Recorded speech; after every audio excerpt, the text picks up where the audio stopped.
I see everybody is starting to join. Hello, everybody.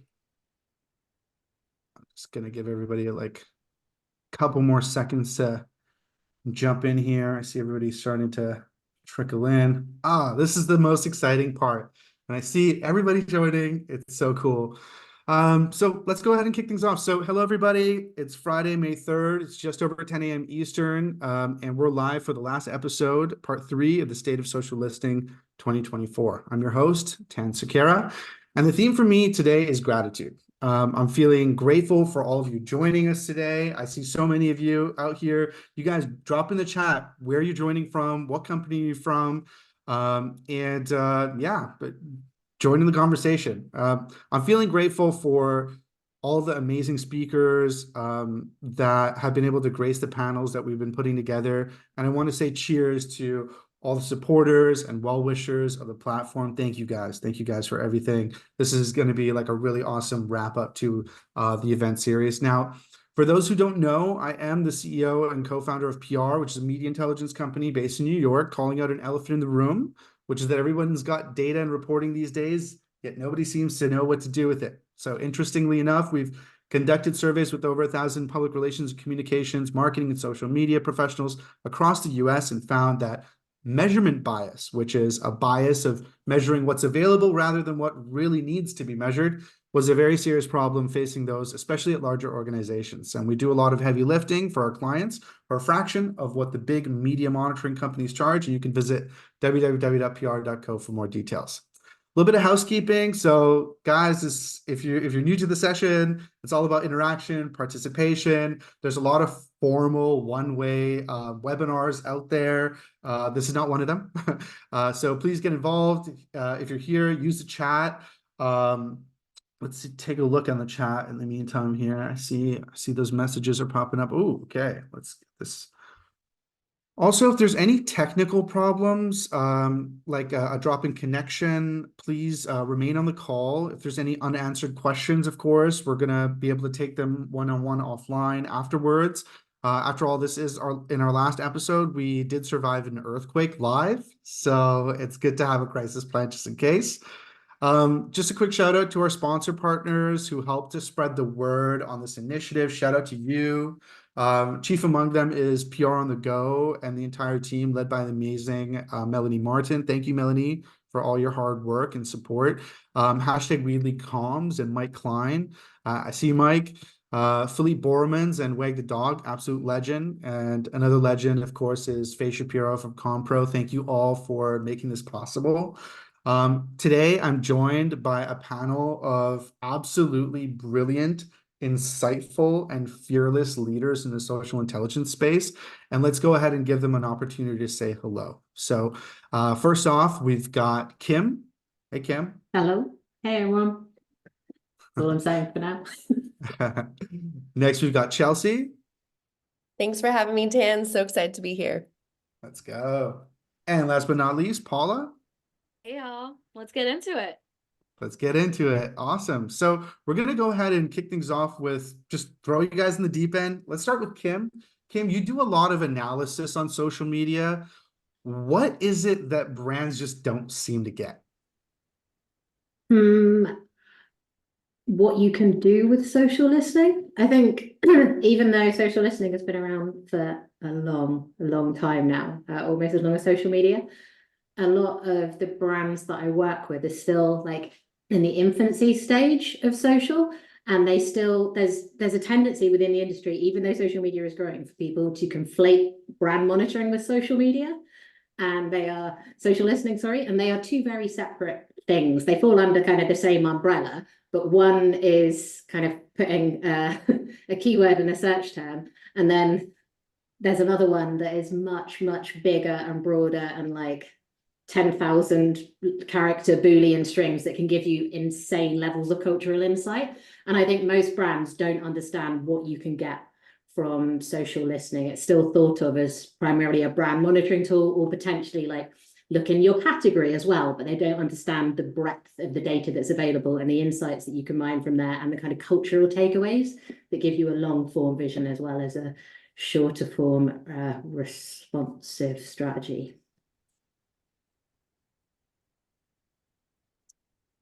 I'll pop in there here too and say, Kim, one of the things I completely agree, and it's so funny, it's such an educational time, I feel like, for the industry. Like half of the brands I talk to, some excel. There's like a couple brands that absolutely rock, but a lot of brands are still kind of figuring out, what am I supposed to do here? Like we know social is important, like that's where users spend time and say what they think.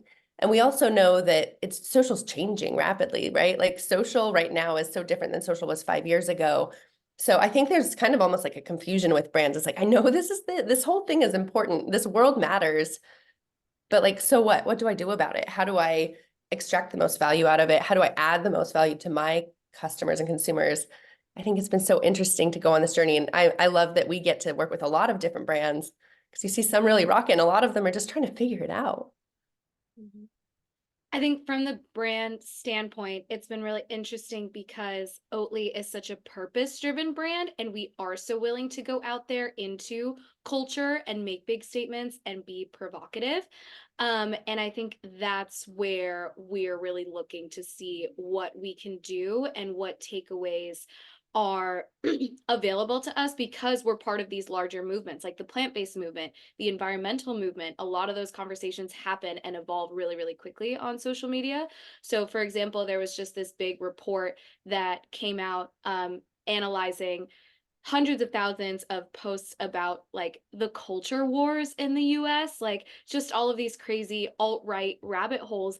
And a lot of them were overlapping with anti-plant-based sentiment. So by the time that these tags get to us, talking about, anti-plant-based or fear-mongering, we realize there's this actual whole other side to social media that's led people to the moment where they're tagging us, but we can get people way before that to see when these like theories start to evolve and overlap with other, niches and cultural moments online. So it is a much bigger picture, Kim, than even just your brand's mentions and the point where people are talking directly to you.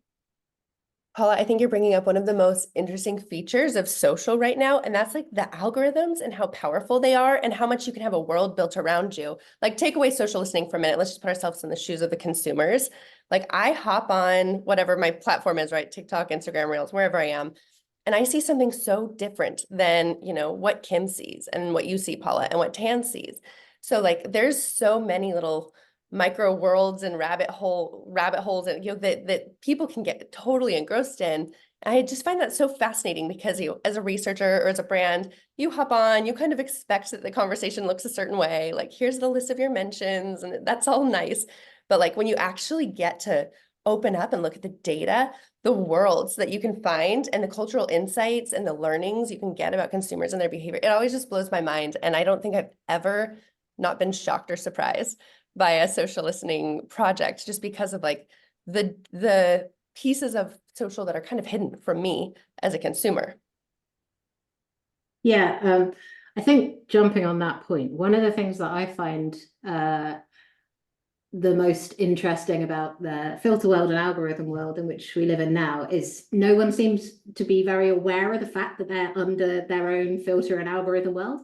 So I constantly see people talking about trends that are like, I then go and look them up or using a social listening tool, and it turns out they've got like 200 mentions and they are not a trend in any way at all. It's on your For You page, and the journo who's read the For You page is like, oh, this is a thing that's happening because their whole For You page is full of it and it's not happening anywhere else. And I think that's one of the kind of interesting use cases for social listening, and also something that brands need to start being more aware of is you want to ensure that what you're looking at is actually a big enough trend and that it's relevant to your community and it's not just being seen by you. I think people are so used to being social users themselves, they have great difficulty putting themselves like in someone else's shoes because everything is, as you said, filtered just for them. Yeah.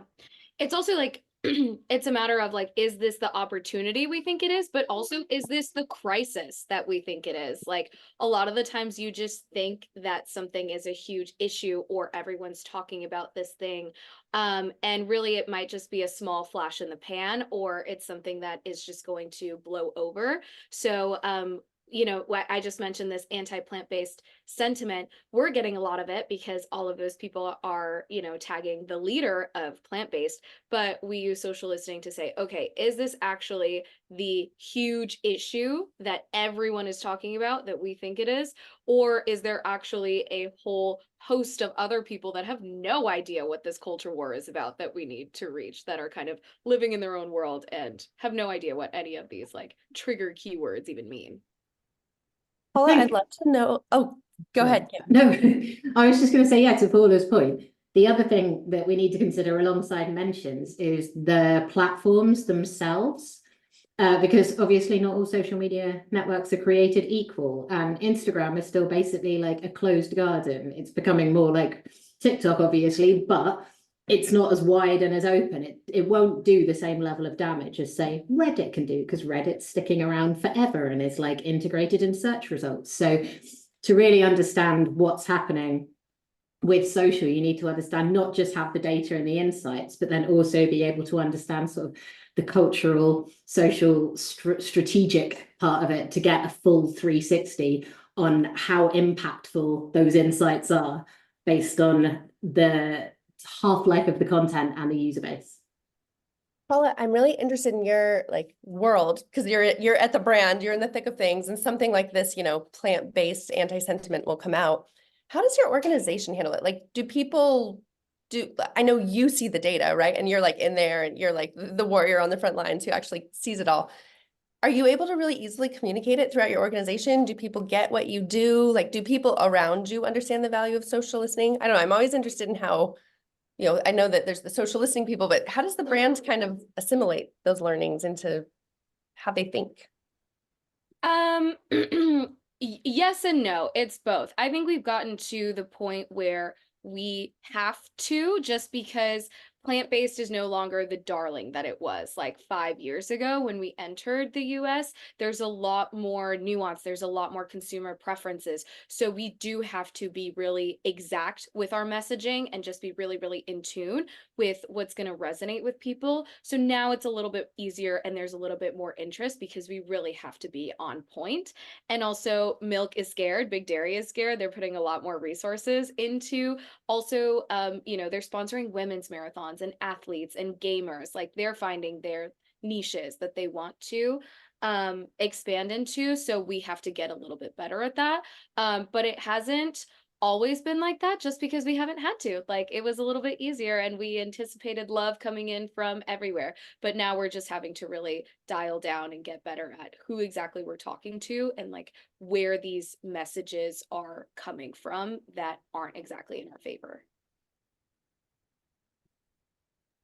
Kim, what's your experience with that? Because I know you also work directly with brands as a freelancer who gets to work with a lot of brands. Do you have the same experience? Do you find that, you know, your insights are easily incorporated, or, you know, do you write a report and no one listens? It completely depends on the brand. I have had both sides of the coin. It's getting easier than it was. Like I said, I've been doing this. I think I started doing social listening when I was at Gov UK. So like 2011 is when I first put a social listening suite into GDS. And back then, it was something that was very difficult to sell into people because people didn't even understand how important social was, let alone the data that you could get from social, which was kind of weird because it was like the heyday of listening and we could get data from everywhere, and Instagram was available, like everything was there for the taking.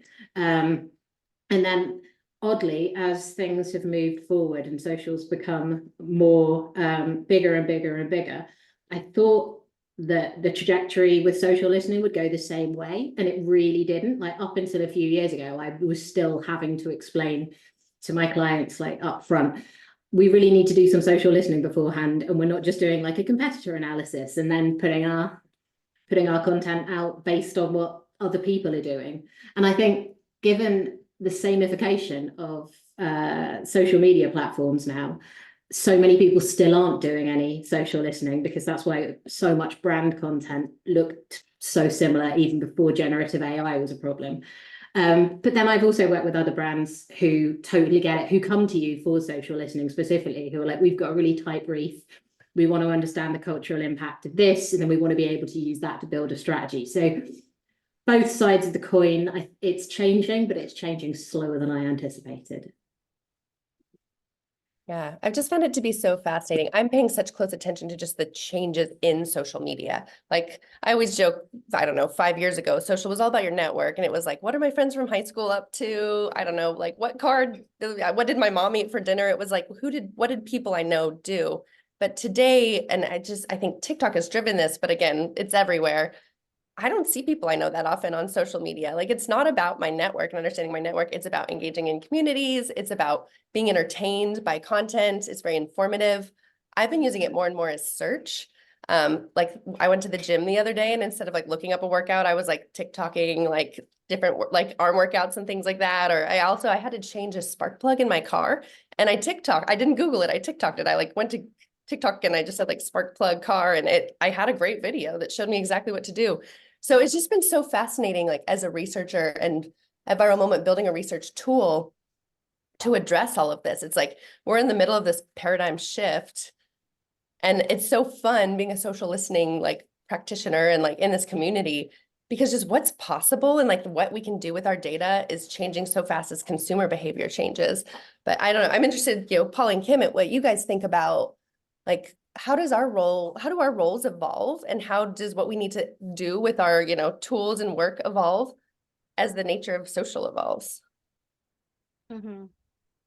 I think that there's always going to be a space for social listening and social analysis, even as the platforms try and push everybody towards kind of content farm.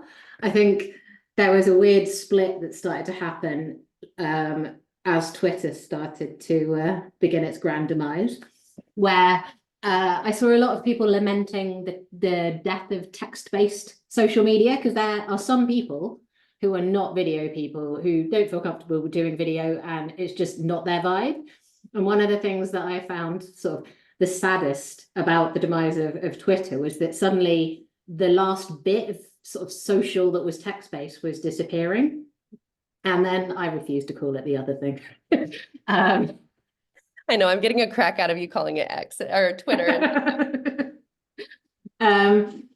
Yeah, so the text-based social was dying, and then Threads has actually started to pick up that base. And I am saying Threads is very much like Twitter in the beginning at the moment, but in a good way. But it's more female and it's definitely older. And I'm seeing, and it's really nice to start seeing social again. That's not just like, I'm creating content with the hope of going viral because this will help my career or I can become a creator. And that sounds like a bit cynical, but it feels like that's where we've got to with a lot of social listening. And it means that some of the time the social data is not as valuable to us because it's not like genuine conversation or genuine thoughts. It's a thing that people are doing to become famous or to become creators or to become influencers, which is it's less valuable in some ways for social listening. So I am happy to see Threads come out and also the API opening up and starting to get back into some more user-focused social data. I think that's a great trend overall. Like even in some of my just manual research, I've seen the same text over video on TikTok from multiple, like 10 different people, and it'll be a very niche personal, like let's just say nutritional experience about how a certain vitamin broke out their skin, and so now they switched to this other product. And so it's like the first one seems really personal and it feels like you're getting a recommendation from a friend, and then you realize the same 10 people have copied it over their own B-roll of them like drinking a smoothie or something, and you're just like, what is even real anymore? Like now all of these people, you have all of these iterations over something that was just someone looking for clicks and engagement in the first place. So I'm totally on board with the idea of making social again and making something feel like 2012 Tumblr, just me and my friends in middle school, like hanging out, sitting in silence on our computers, and our moms being like, oh my God, there's something wrong with our kids. But like, we're just hanging out. It just feels like you're chilling with your friends, just digitally. It's Still funny. wish I still held out hope for Tumblr. I miss Tumblr. It's funny, I've been noticing the green circle on Instagram Reels that says that I'm just sharing the story with my friends. I'm seeing more and more of those. And I know like Billie Eilish had it so that like everyone was in her green circle. So even I know this is a very like, it's interesting how to think about this like from a brand perspective, but like as social is network focused and network based, how do we, like how do brands think about that? And like when do brands live in spaces that are like meant for communities? And I'm just so fascinated by it. Like I've loved the evolution of social to where it is right now. Like because I actually feel like I get to be social with a different community outside of like people I already know.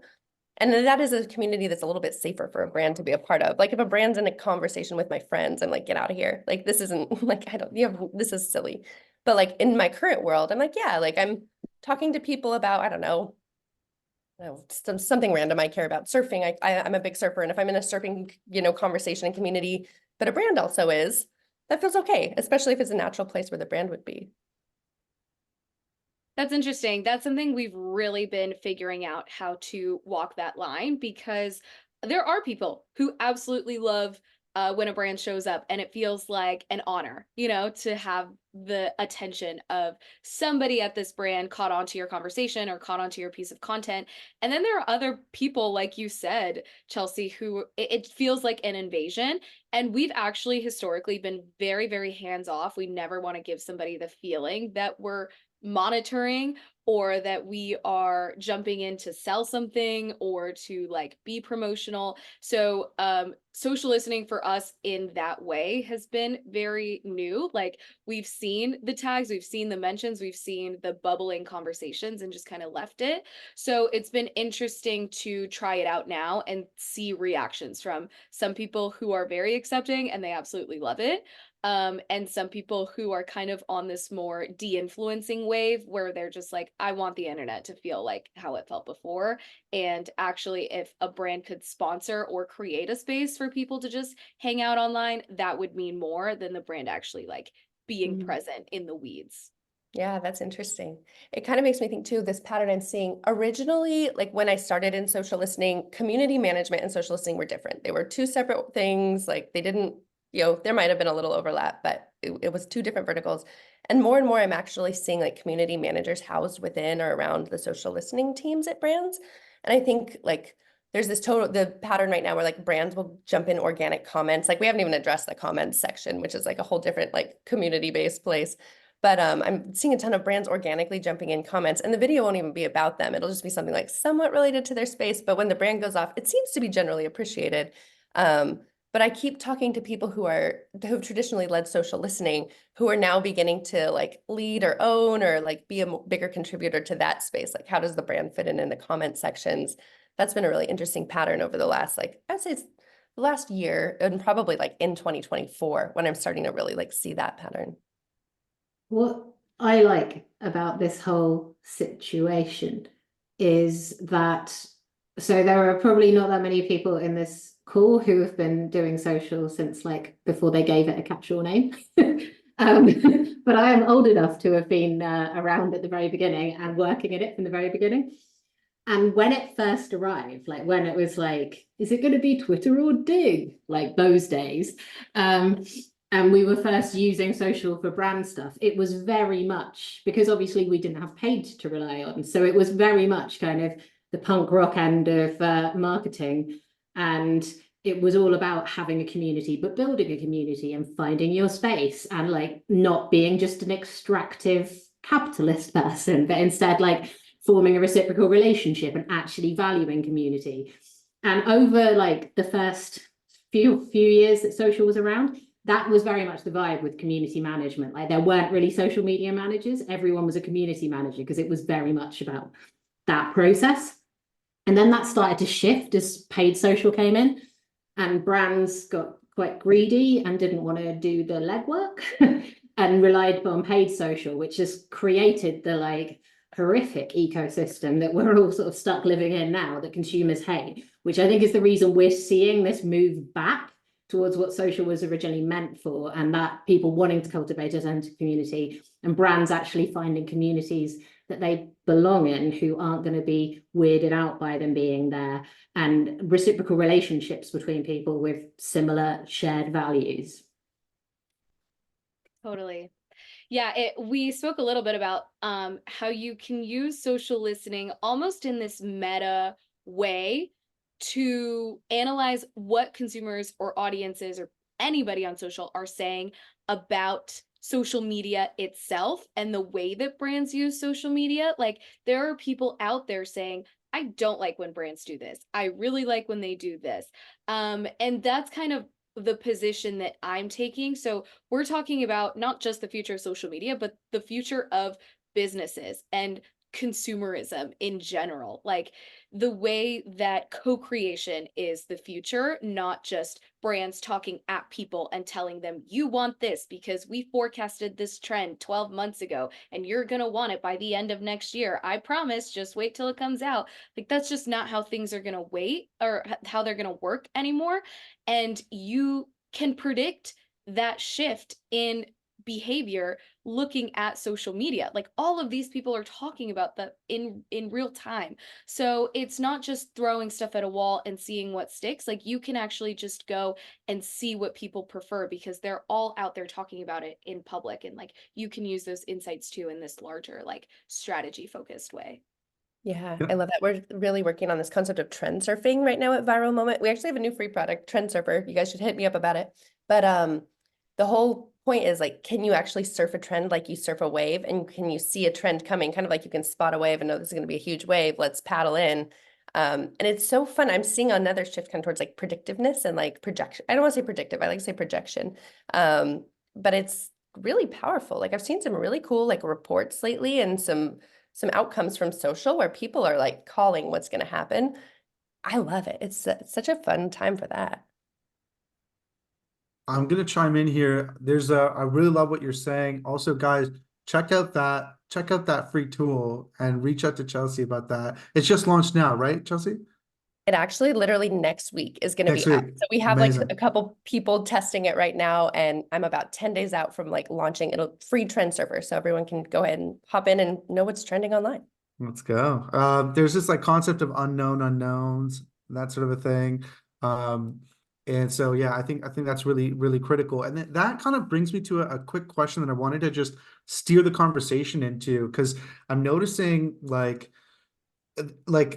this whole concept of like measurement and report and like bringing stuff up to leadership, executive leadership. How do you tackle that? How do you kind of get the buy-in of your ideas to get like change to happen internally, so that way you can like prove the impact of these amazing like kind of ways of thinking, and in the way that you're kind of like a thought leader in the space. How do you get that buy-in internally? Paula, maybe you can chime in on that. For me, it is number one, forgiveness, not permission, but in a slightly more, positive vein. It's just showing results, like being able to do as much as I can with the insights that I have, and then presenting the results, by comparison. So, it just like a small example, we all know, people love lo-fi content on social now. It doesn't take social listening tools to know that. Like we just know people like behind the scenes, stuff like that. So I just went to one of our activations we did in New York City, filmed it all on my iPhone, created this little CapCut Instagram story in under 20 minutes. And it's our highest viewed Instagram story in the past 2 years. So I know that's a little bit more of like a content creation side, but I'm able to show those results, and I was able to kind of just like sneak in there and do that and then present like, hey, see, this is what people want. So or for example, like with our product team, a lot of the insights we get are from social. We make sure to log all of that, but we also see competitor analysis, and also, okay, what have people been preferring and like voicing over the past few years? Like is this something that has been bubbling up for a long time? So we'll present all of those things to our product team as an example of like, here's what you can do, not just from our direct mentions, but from all of this information that we've been fielding and like organizing for a couple of years. So it's kind of just like, number one, how do I make your job easier with the information that I have?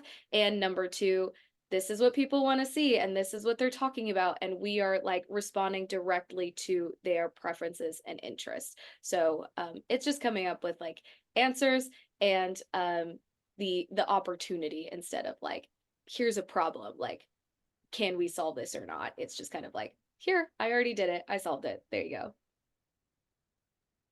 I've seen this pattern that kind of sometimes something has to happen for a brand to really adopt social, like listening or social insights. Like brands can just kind of like get along without it sometimes, or at least they think they can because they don't actually know it's bubbling below the surface. But oftentimes there's been an incident. So like, I don't know. And a lot of times those incidents are tied to like intense ROI or like an intense like emotional fear that like keeps the CEO up at night. So whether it's like a video goes viral where there's like a cockroach in the factory, or I don't know, look at Bud Light or Budweiser. Like last year, their stock price literally dropped $29 billion worth of value. Like that's a significant number to a brand because of something that happened on social. And it can happen in a positive direction too. Like McDonald's with the Grimace Shake, when the Happy Birthday Grimace Shake went viral, the CEO on the earnings call attributed that there was a 15% sales spike in their stores. And he directly on the earnings call said, it's because of the Grimace Shake that we had this spike. So oftentimes I see brands kind of like sort of care, but like it's not always like, you know, they kind of wrestle with maybe I should adopt this type of thinking and work. And then like there's an event and that sort of wakes everyone up and they go, oh my gosh. But it's kind of a bummer that oftentimes you have to see like the C-suite or like leadership really has to like feel some pain or a high from something that's happened on social to really go, okay, we need to adopt this thinking. We need to incorporate programs. I need to like have a team that focused on this thing. I see quite often these days brands being more specific about wanting social listening than, say, the agencies that they're working with.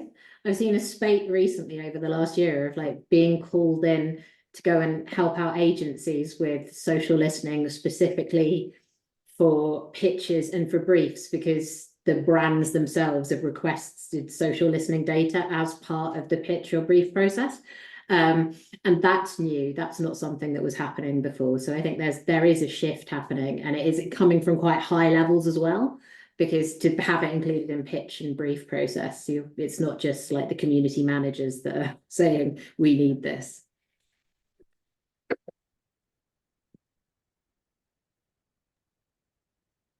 Yeah, I always think just like getting that senior buy-in, it's so huge and it's so important because like social listening doesn't just happen, right? You need focused people, you need brilliant people like Paula who are like, I understand this is my job. I also see a lot of times people who like haven't been dedicated to social listening or don't have necessarily like the tools or haven't, gotten the upskilling yet, really frustrated because they're like, wait a minute, I know this is important. I'm kind of like, I know I need to do this, but that just getting that management buy-in, gosh, it's so beautiful when it happens and it's so frustrating when it doesn't. And I do think the agency brand relationship is a really important part of it too, because we do see a lot of times it's like offboarded to an agency, which can be good. Sometimes the agency really owns it and rocks it, but not all the time. Or maybe the agency is really just using it for creative purposes, which is great. Creative, it's important to use social for listening for creative, but think of all those other powerful use cases where it doesn't, get adopted in.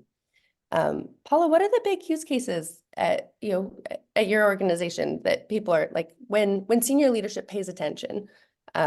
What is it generally about, like building audiences, understanding like what gets them to go, yeah, this is important. I want to, I'm gonna have a meeting about this, or I'm gonna commission a report about this.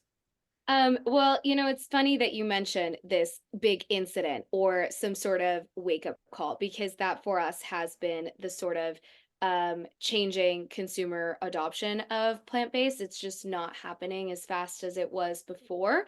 And so that's the really big thing that we're wrestling with, is like, why not? Are people burnt out about environmental messaging? And that's kind of part of it too, right? Because Oatly has a lot of different parts of the brand that resonate with people. For some, it is like the unique brand and the voice that we use and our fonts and the colors and everything, you know, like those are kind of like the marketing people on LinkedIn who just like love that it's an interesting, different company. Some people are like, I love that it's 100% vegan company. We're independent, so we're not owned by a big dairy company. They feel good about the fact that like we literally just do 100% vegan products. Some people really care about the environmental messaging, but I think a lot of people equally are burnt out by that. Like at this point, it's kind of like it ties into this big, you know, a lot of existential questions. So we're trying to figure out what is the message that's going to resonate with people. We know that there's something out there, but we don't quite know what that is yet. So as you know, my position as part of the communications team, we really want to hone in on that messaging and make sure that we're resonating with exactly what people are talking to each other about. So for a lot of people, it's getting back into nature, it's connecting with food systems. You know, my biggest pet peeve is hearing from somebody, well, I don't understand. That's just so, you know, I can't imagine why somebody would want to do that. And I'm like, go on social. I promise you will figure it out. There is somebody who has outlined exactly why they do what they do and why they like what they like for you for free. You know, nowadays it doesn't take that much to put yourself in somebody else's shoes and understand the reasoning behind why they're choosing to do something. So even the most, you know, somebody who only eats steak and butter, that's a thing now, the carnivore diet.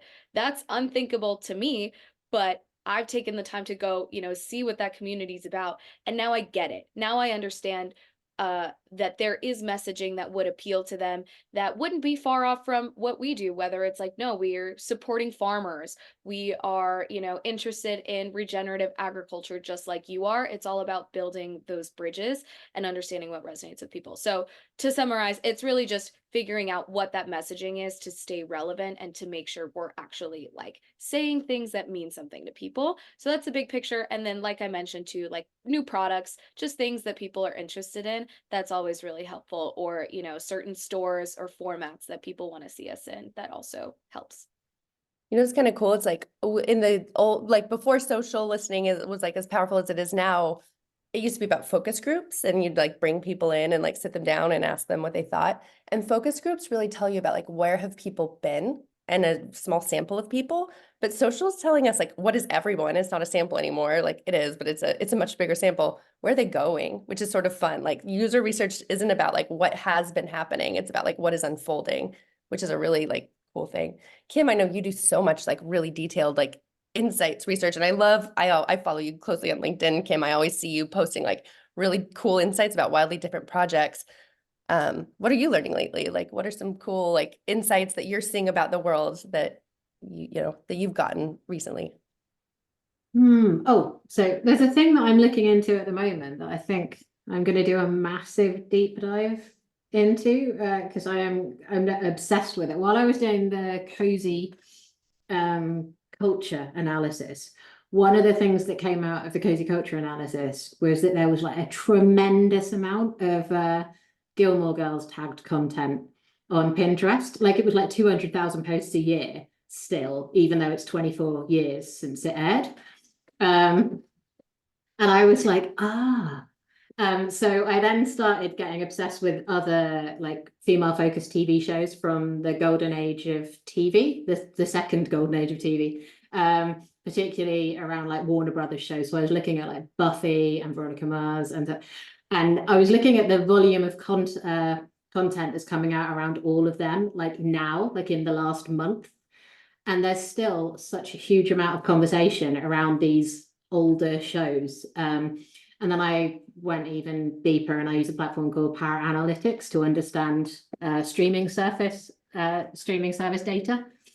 So I compared streaming service with social listening with search to understand the picture. And basically, you may have seen a lot of posts recently coming out from various journalists and like thought leaders about mid TV. It's like the new like TV that's just designed to be on in the background. So I'm seeing loads of different trends emerge around like this entertainment. Like, so there's one story that's like people do not care about entertainment anymore. It's just something to be on the background while you scroll through your phone.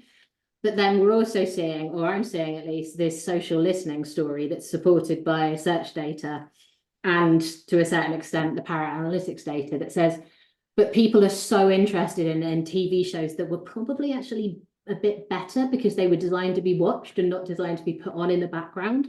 So yeah, that's my current thing that I'm like going on a massive nerd deep dive on at the moment. It's like late 90s, early 2000s TV and why it was loads better and how the sort of the bigger cultural impact there that kind of because it ties into all these bigger trends that we're seeing at the moment, like all the Y2K nostalgia, all of the 90s stuff for a generation that don't remember the 90s. Like it's all kind of, and to a certain extent, cozy culture itself, it's all kind of tied in. And I'm really interested in those like massive mega trends and how we can use social to understand them better. Kim, have you seen that meme? And it's like, I'm done looking at my medium screen for the day. So now I'm going to look at my little Yeah. screen and I watch the big Yeah. screen. Yeah. It like, I hate it because it hits way too close to home. I'm like, oh yeah, I don't think I've actually fully watched a movie without actually being on my phone for like a year now, which is so unhealthy. I need to quit I doing go that. to the cinema for that. I went to see Fall Guy last night and I was like, it's the one space where people don't get out their phones. And it is so nice to be in a room where people are just like engaging with the thing instead of watching a thing through their phone. Yeah. Yeah. I am feeling so seen as a Gen Z 1998 girl who just started watching Gilmore Girls last October. I only just got through season 4, but I am watching it literally to train myself to sit and wait for the longest, slowest storyline ever to progress. It's my time to put away my phone. And I've never seen it before. So everyone's like, it's so boring. I couldn't get through the first episode. And that's my like Gen Z point of pride is like, yeah, that's right. I made it through season 5. And I could actually tell you what happened because I watched the whole thing. But it is made differently than shows today. Like it's slower. You have to pay attention, but it's good for your brain. I feel like it plays into this trend of people doing like not what they want to do, but what they need to do, whether it's like the high school club in Brooklyn where they only use flip phones or taking your flip phone out to the club. Like people are being a lot more intentional about what they do online. And like, if I'm going to be online, it's going to be for a purpose. This is cracking me up because it's kind of like back in the day, like parents would be like, TV's gonna rot your brain. Go read a book. Like a book is healthier. But now it's like social's rotting your brain. Go watch TV. Like TV is healthier. It just is gonna like keep evolving. When my kid's older, he's gonna like be telling his kids like, get back on social video. It's healthier than whatever the heck they have in 20 years. Marshall McLuhan was right. Yeah. Totally. I have like a burning question for y'all, and I'm gonna bring it back to something Chelsie was talking about in terms of like brands that are ready to adopt social listening to the fullest that maybe come to you first. And even like their executive teams, whoever in this company is coming to you, what are the qualities and like the mindset that you think allows them to be that open and ready? Like for me, the biggest thing is just short term versus long term. Do you want the short term engagement or are you willing to invest in a long-term strategy to build that community and to anticipate what's coming in even a couple of years? Or are you just going to go hard on what people care about now that's maybe going to be, flash in a pan? So is there anything else that you just see is a pattern between either people or brands in general that are ready to embrace this? Certainly. And I would say, yes, absolutely. And there's kind of like waves. It's almost like it starts with like a core type of brand and like moves out. I would say like the earliest adopters are like the brands that we saw just right off the bat, like media companies, beauty brands. Those were two that just like were like, yeah, social listening is important. I need to like measure social. And frankly, it's because they need to be wildly culturally relevant. They need to move fast. They have visual mediums that like, and they're targeting younger consumers who are like very into these visual mediums. So like, I would say like it was really actually like more than, I think there's different attributes like within different brands, but like at the end of the day, it's like, what does your brand do? And how important is it that your brand is like relevant, moving at the speed of culture, creating at the speed of culture? So I would say probably like also the size of the brand was really important too. So like Fortune 100, fast moving, culturally like brands that it mattered that they were hyper culturally relevant. Coca-Cola, Warner Brothers, you know, like L'Oreal, those brands just like are like, yeah, this is really like, this is vital to my brand, like continuing to be culturally relevant. I think the litmus test is you have to ask, like, must this brand compete at the speed of culture or create at the speed of culture? Like that's sort of like a, okay, is this brand going to be like rocking at this or not? So that was like wave one. I think of like brands I see just like rock, especially like with us with Viral Moment, because we're focused on social video and we use AI to read video. It's a little bit more like I have to be relevant with like what's the hottest thing right now. Like that tends to be like our core. The people who rock, who come to us, who are like, I need this, are brands that are there. But then we kind of see like waves after that, like brands maybe who are still in fast moving, you know, consumer goods, but like maybe less visual types of fast moving, you know, or maybe like Gen Z isn't like their core customer as much, probably are like in a second wave. I would say the size of the brand absolutely matters too. And frankly, like, again, I hate to say it, but like brands who've experienced an event, you know, something's gone viral or something's, you know, threatened to take down their brand, or sometimes there's like an incumbent player who's just super like cool and relevant. Like in the soda industries, like we're seeing a lot of people coming because Poppy beverage is just like so culturally like on point. Like they did the activation with Alex Earl and like all these other things.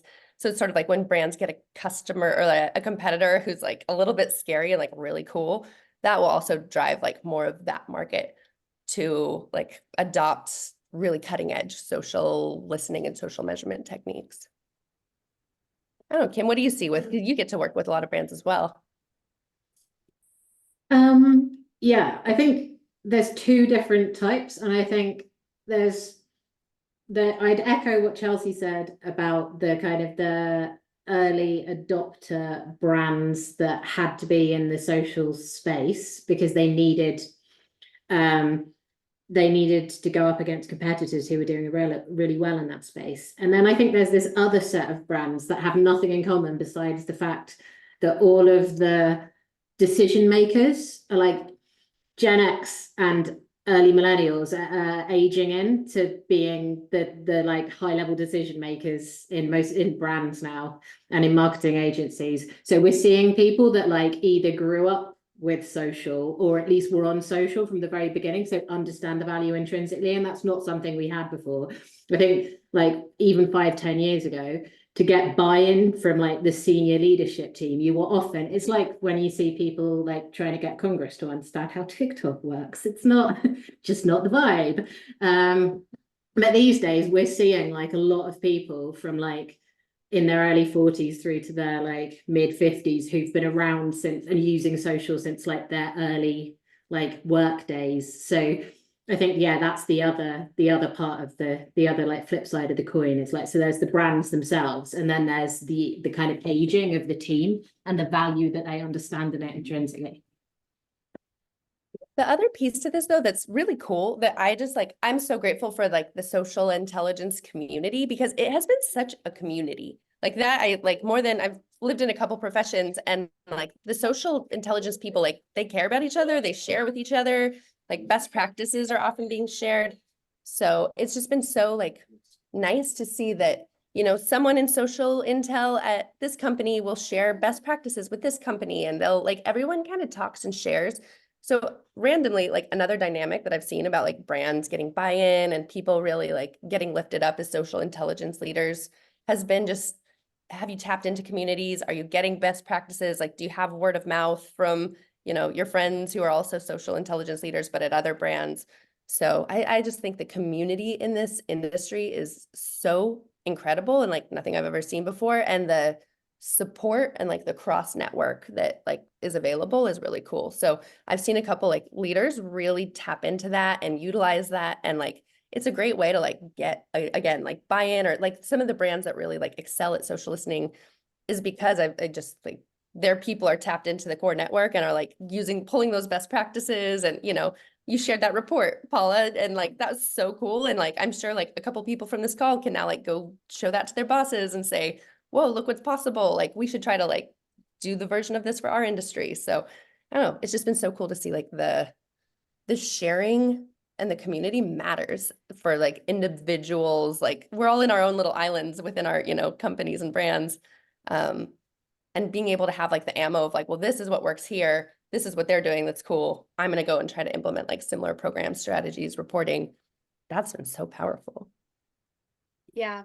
I also think social native people just like tend to build those communities and figure out, I have all of these internet friends, and to anybody else in my company, they're like, you did what? You went on vacation with somebody that you met on TikTok? Like, I'm like, it's not weird. I promise. Like, that's just what you do. Like, I trust this person more than some of the people I've met in real life. It's just kind of the thing to do. But I also like, as I, get into this early in my career, there is kind of this dark side to knowing this much about social media at all times and just seeing some of the cultural trends that are starting on social media. It's not always what you want to be trending, but you have to respond to it either way. So it's definitely prone to like information overload, and I think the antidote to that totally is community and just kind of being like, hey, you're seeing this crazy thing too, right? But like, real life doesn't have to be like that. It can be this compartmentalization. So that's helped me a ton. You don't have to be chronically online. You can go watch Gilmore Girls and shut down and like have a break. Totally, totally. Or just have people to like commiserate with and just, help break it down. And also like you can do something about it. You can make recommendations to brands, especially like being in the purpose-driven space, who can tackle that. Or even Bumble now coming out and just saying, hey, we've seen all of the people say they're sick of dating apps. Like, we realize the industry needs to make a pivot and talk to those people who no longer just want to interact online. So, that's a pretty interesting recent thing that I definitely think came from social insights and just seeing the burnout from young people who like don't really want to date or interact with each other exclusively online anymore. Kind of makes me think about something like we were talking about earlier, wanting being nostalgic for those early days of social where it was just your network or just like your community. But like also we just double back on ourselves because it was really cool what you just said. Like, I have a new community because of social, right? Like I have like built-in social communities of people I would have never met. And like, I don't know, maybe people I'll never meet in person, but like I do know them and they know me, and like we have a shared interest. So like that's another just cool piece of the community. You can now like find people who are like have some weird niche thing that's like totally overlaps with you and build a community with them. So it's cool. That's a nice piece of the evolution of social listening and just the social industry in general. Like, what my community used to be like my physical community. Like, these are the people you went to high school with, or these are the people, from like your town. But now like my community gets to extend to like, these are people I have career things in common with. Like, I'm always seeing the same probably 100 people on LinkedIn, or these are people who are all into, I don't know, like surfing with me and like, can, talk about that. So that's been such a cool thing. And it's like, it can get so niche too. Like, we talked to someone a while back, and she would knit princess cosplay costumes and like go to Comic-Con and things like that in her knitted costumes. And she had a whole community. There were like 100 people who were like, she's like, I've met some, I haven't met all. We found each other online. Like, there was actually a TikTok video, and like a lot of these people started like talking in the comments. And like now they're like a real life community scattered around the world who have this super hyper niche interest. I just thought that was so fun and so powerful. Like, it's social can be bad, it can be good, but like it no doubt brings people together. And we can no doubt learn about that with the tooling that we have. What could be cooler? I think that was the whole reason that I was like obsessed with the internet when it in like before Cornell was born. Was I remember I would like dial up on 56K from my like tiny island home on the Isle of Wight in England, and log into Yahoo movie chat and just talk to other people who were like into the same weird indie movies I was, because I grew up in like a weird rural, like 90s Isle of Wight was a very strange place. Not a lot of people for me to hang out with and talk about like the latest movie. Like Sundance had only been around for like 4 years at this stage. It wasn't like a big thing. So my first experience of like why I loved the internet so much was about being able to find community. Like, I was in like GeoCities groups and like all sorts of servers, and that's why I started working in social initially. It was always about community for me, and it made me really sad when that disappeared from it, and it started being about like content being pushed out and about and about just talking to people you already knew, because the whole point for me was about discovery and curiosity and sharing ideas and learning as much as we can, and sort of social as a tool for like good. Totally. What do you think we can do to like bring it back to that? I know, we've said some like having brands be more focused on community and really paying attention to how your message is landing with people. Go back to the comment section and see if people actually wanted you there, it's not worth the taking the hit on that if you're losing people in the long term. But are there any moves you guys are making like in your professional or in your personal lives to bring it back to that kind of like small community focused internet feeling? I just try and encourage the brands that I work with to be, I think that the only path to sustainability on social is to craft reciprocal relationships and to stop being extractive. And so much of social has been so extractive for so long that it's hard to get brands to want to dial back from that, like always on, just pumping out content into a like space where it's like, wait, what do we want for this situation? What do they want for this situation? Where can we meet in the middle that's like good for everyone? Because social can be like marketing, advertising, and social can be good things for everyone if they're done the right way. And I think we just need to, as an industry, maybe take a step back and reevaluate how we can all be in the space together and have everybody get what they want out of it. I think at the end of the day too, social listening is an amazing antidote to like crazy loud internet culture, because it's listening, right? And at the end of the day, like media has become decentralized. There's all these conversations going out. And instead of just like pushing out content, like, I don't know, having some creative somewhere have an idea and like that's what you share, we're taking special care to understand what are the conversations? What do people truly think? Like, what are niche behaviors that like our community cares about? What are the trends that are actually important to my consumers that are driving them to like take actions? So to me, like the way we bring the internet back to like being mattering, and the way we help brands stay super relevant, like understand what matters and be on top of the social conversation, is tools that allow us to listen and like thoughtfully take care of like, what do people actually think? Like, what is the heart of the consumer? Let's take care to understand it and then thoughtfully respond to it. So I think we're all doing the exact right things right now, and it's listening. Guys, with that, I think it is safe to say we can wrap up this session. I want to say thank you to all the amazing speakers, guys. Like honestly, ladies, this is such like a nice flowing conversation. Learn so much, like so much passion, leadership, fearlessness, and I'm a fan of all three of you. And then a special thanks to the participants. Thank you guys for joining us. You stuck around right until the end here as well. Feel free to connect with our speakers offline, one-to-one, build that community, continue this thing. I am launching another, just FYI, I'm launching another social intelligence brand, social intelligence platform that's going to be a little more evergreen. So not the state of social listening, but I'm excited to tell you it's called Social Podium, and it's going to be launching imminently. And it's really exciting stuff. So you will hear more from me moving forward as well. But gratitude to all of you. Thank you so much, guys. Have an amazing weekend ahead. This was seriously amazing. I'm going to be sharing some of that short form video snippets, insights from this convo that I think like the community needs to know about. They need to hear about. So thank you to all of you. Let me give you guys the last word. Chelsie, Paula, Kim, anything you want to add before we say goodbye? Just want to thank you, Tan, for, again, pulling community together so we can listen and learn. It's the best. I truly appreciate it. Love it. Second that. Thanks, Tam. Let's go. All right. Cheers, guys. Take care. Have a good one. Bye. Bye.